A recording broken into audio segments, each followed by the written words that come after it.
Assalamualaikum warahmatullahi wabarakatuh.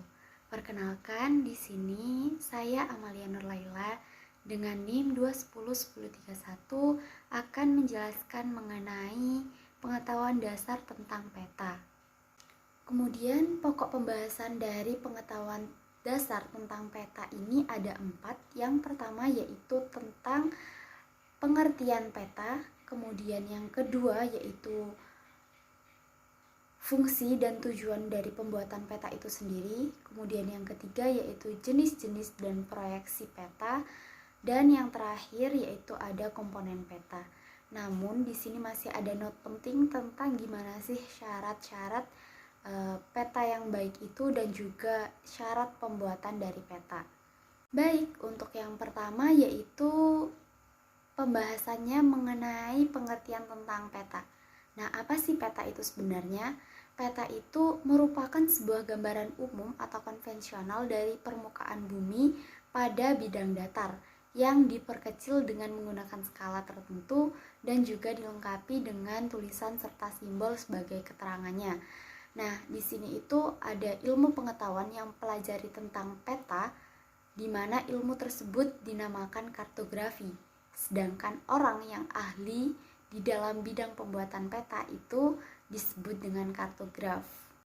Pada pembahasan yang kedua yaitu ada fungsi dan juga tujuan dari pembuatan peta, di mana peta itu sangat bermanfaat sekali bagi kehidupan manusia, yang mana manfaat ini bisa dilihat dari fungsinya.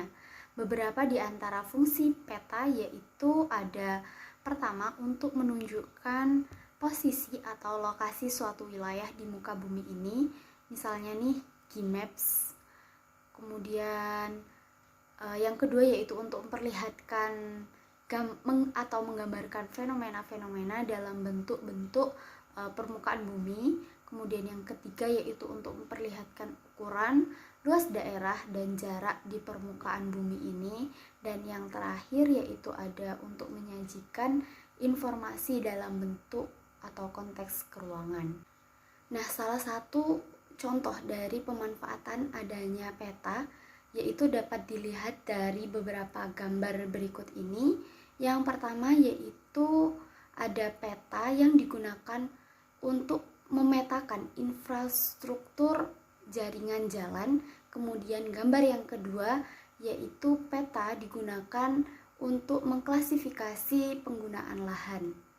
Nah, untuk jenis-jenis peta itu ada banyak sekali sebenarnya, tetapi di sini dasar yang perlu untuk diketahui tentang peta itu jenis-jenis yang berdasarkan isi atau informasi yang sudah disajikan dalam peta tersebut. Dimana jika berdasarkan isi atau informasi dari peta itu, maka peta dapat dikelompokkan atas peta umum dan juga peta tematik. Berikut ini merupakan jenis peta umum, di mana peta umum itu menggambarkan segala sesuatu yang ada di permukaan bumi secara umum. Kemudian peta kartografi dan juga peta topografi itu juga termasuk ke dalam jenis peta umum. Sedangkan untuk peta tematik sendiri itu seperti pada gambar di samping, itu menggambarkan mengenai fenomena tertentu pada suatu permukaan bumi. Misalnya pada peta di samping itu menggambarkan mengenai peta pertambangan. Bisa juga peta tentang kepadatan penduduk atau peta tentang curah hujan. Proyeksi dari peta itu merupakan sebuah cara untuk menggambarkan garis-garis meridian dan paralel dari globe ke dalam bidang datar. Nah, proyeksi ini memiliki banyak jenisnya, di mana jenis dari proyeksi pada peta ini digunakan untuk kebutuhan manusia, misalnya untuk menentukan iklim dan lain sebagainya. Jenis proyeksi yang pertama yaitu proyeksi azimutal, di mana bidang pada proyeksi ini merupakan bidang datar yang proyeksinya itu sesuai digunakan untuk memetakan daerah kutub, namun akan mengalami penyimpangan yang besar jika digunakan untuk menggambarkan di daerah yang berada di sekitar garis khatulistiwa.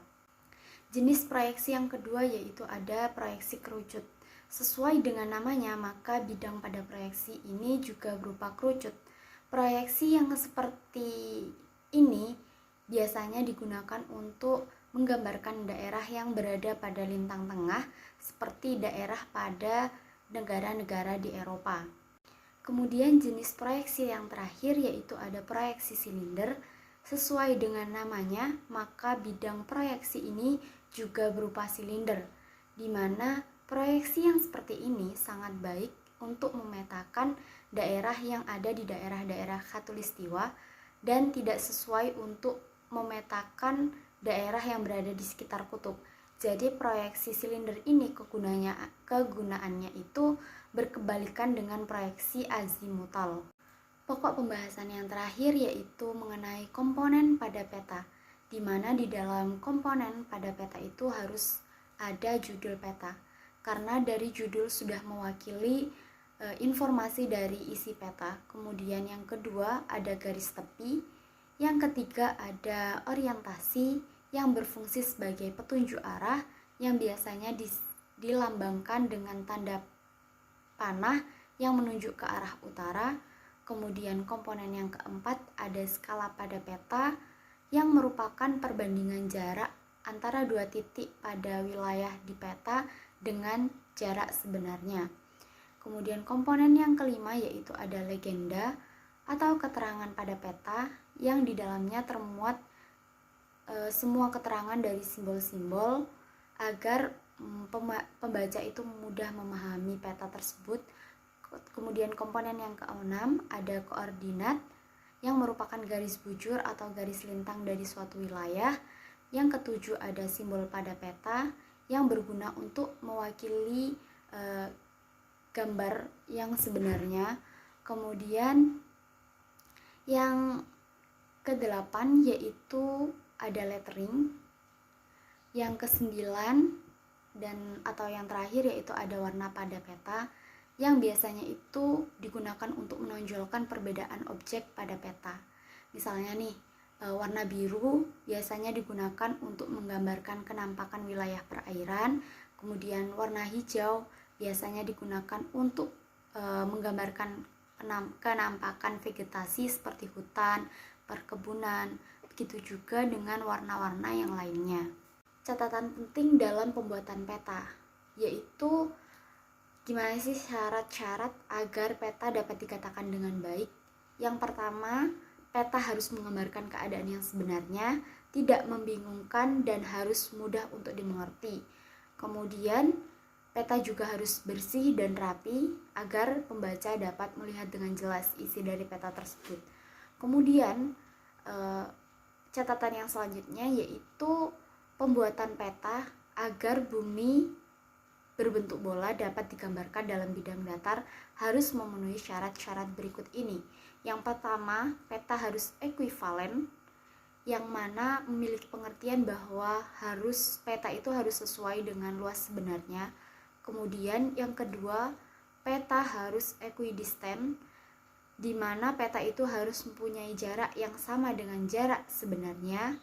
Dan yang terakhir, peta harus confirm, di mana confirm di sini itu bentuk-bentuk atau sudut-sudut pada peta itu harus dipertahankan sesuai dengan bentuk sebenarnya di permukaan bumi.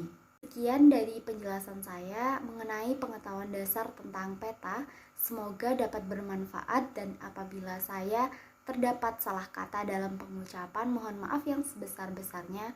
Wabillahi taufiq wal hidayah. Wassalamualaikum warahmatullahi wabarakatuh.